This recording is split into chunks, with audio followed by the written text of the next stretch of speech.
pertunjukan terhebat di bumi. Halo para penggemar olahraga. Selamat datang di acara yang paling dinantikan oleh jutaan orang di seluruh dunia. Ini adalah momen di mana kita semua berkumpul untuk merayakan semangat kompetisi, persahabatan, dan perdamaian. Siap-siap untuk acara olahraga paling seru di dunia, Olimpiade. Di sini, kita akan menyaksikan para atlet dari berbagai negara berjuang untuk meraih medali emas. Mereka telah berlatih selama bertahun-tahun, mengorbankan banyak hal, dan sekarang saatnya mereka menunjukkan kemampuan terbaik mereka. Setiap 4 tahun sekali, atlet-atlet terbaik bersaing untuk meraih kejayaan. Mereka datang dari berbagai latar belakang, membawa cerita dan harapan masing-masing. Momen ini bukan hanya tentang kemenangan, tetapi juga tentang perjuangan, kerja keras, dan dedikasi. Tapi tahukah kamu kalau Olimpiade punya sejarah yang sudah ada sejak ribuan tahun yang lalu? Yuk, kita cari tahu. Olimpiade pertama kali diadakan di Olimpia Yunani kuno pada tahun 776 SM. Pada saat itu, hanya ada beberapa cabang olahraga dan hanya pria yang diizinkan untuk berpartisipasi. Seiring berjalannya waktu, Olimpiade berkembang dan menjadi lebih inklusif, melibatkan lebih banyak cabang olahraga dan atlet dari berbagai gender dan latar belakang. Olimpiade modern seperti yang kita kenal sekarang dimulai pada tahun 1966 di Athena, Yunani. Sejak saat itu, Olimpiade telah menjadi simbol persatuan dan perdamaian di seluruh dunia. Setiap negara yang menjadi tuan rumah Olimpiade berusaha untuk menunjukkan yang terbaik dari budaya dan tradisi mereka, menciptakan momen-momen yang tak terlupakan bagi semua yang terlibat. Jadi, mari kita nikmati setiap momen dari Olimpiade ini. Bersoraklah untuk para atlet, kagumi keindahan upacara pembukaan dan penutupan, dan rasakan semangat persatuan yang dibawa oleh acara ini. Itulah saatnya untuk merayakan pertempuran terhebat di bumi. Olimpiade asli Yunani kuno. Olimpiade ini adalah salah satu tradisi paling terkenal dari Yunani kuno, yang telah menginspirasi dunia modern kita. Olimpiade pertama kali diadakan di Yunani kuno, lebih dari 2.700 tahun yang lalu. Pada saat itu, Olimpiade bukan hanya tentang olahraga, tetapi juga tentang budaya dan agama. Lebih dari 2.700 tahun yang lalu. Bayangkan, sebuah tradisi yang telah berlangsung selama berabad-abad, menghubungkan masa lalu dengan masa kini. Olimpiade kuno ini diadakan setiap 4 tahun sekali, sama seperti Olimpiade modern kita. Olimpiade dulu adalah festival keagamaan untuk menghormati Zeus, raja para dewa. Selama festival ini, orang-orang dari seluruh Yunani berkumpul untuk merayakan dan berkompetisi.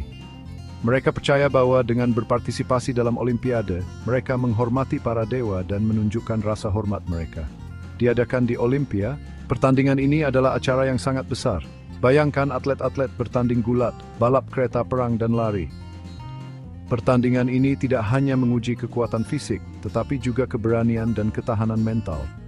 Para pemenang dianggap sebagai pahlawan dan diberi penghargaan besar. Selain olahraga, Olimpia juga menjadi ajang untuk menampilkan seni dan budaya. Patung, puisi, dan drama dipersembahkan untuk menghormati para dewa dan menghibur penonton. Ini adalah waktu di mana orang-orang Yunani kuno bisa menunjukkan bakat dan kreativitas mereka. Olimpiade juga menjadi tempat berkumpulnya para filsuf dan cendekiawan. Mereka berdiskusi tentang berbagai topik, dari ilmu pengetahuan hingga politik. Ini adalah kesempatan untuk bertukar ide dan belajar dari satu sama lain.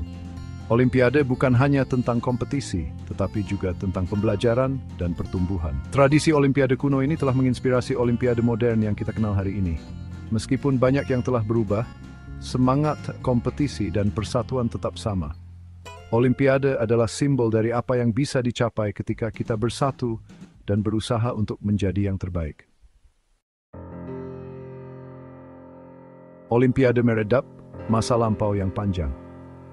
Olimpiade kuno, yang dimulai di Olimpia Yunani, adalah salah satu peristiwa paling penting dalam sejarah manusia.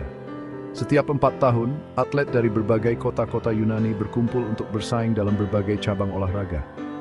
Mereka tidak hanya bersaing untuk kemenangan, tetapi juga untuk kehormatan dan kemuliaan kota mereka. Olimpiade ini adalah simbol persatuan dan perdamaian di antara kota-kota yang sering berperang. Sayangnya, Olimpiade kuno dilarang oleh seorang kaisar Romawi pada tahun 393 Masehi. Bisakah kamu bayangkan? Kaisar Theodosius III yang memeluk agama Kristen menganggap Olimpiade sebagai praktik pagan yang bertentangan dengan ajaran agama barunya. Dengan satu dekret, dia mengakhiri tradisi yang telah berlangsung selama lebih dari 1000 tahun. Ini adalah pukulan besar bagi budaya dan olahraga dunia kuno. Selama lebih dari 1500 tahun dunia tidak punya Olimpiade. Bayangkan sebuah tradisi yang begitu kaya dan penuh makna hilang begitu saja. Stadion-stadion yang dulu penuh dengan sorak-sorai penonton, kini menjadi sunyi dan terlupakan. Alam mengambil alih dan reruntuhan Olimpia ditinggalkan untuk ditumbuhi oleh vegetasi liar. Sejarah mencatat kekosongan ini sebagai salah satu periode paling sunyi dalam dunia olahraga. Itu adalah masa-masa suram bagi para penggemar olahraga dimanapun.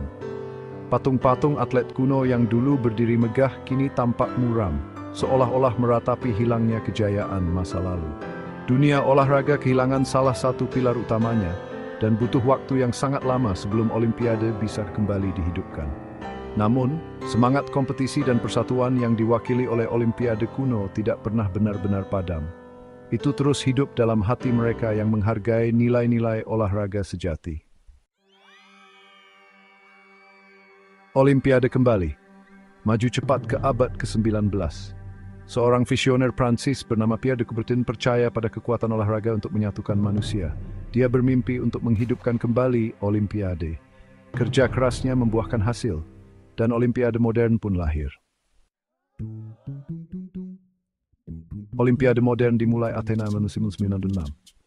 Pada tahun 1996, Athena, Yunani, menjadi tuan rumah Olimpiade modern pertama.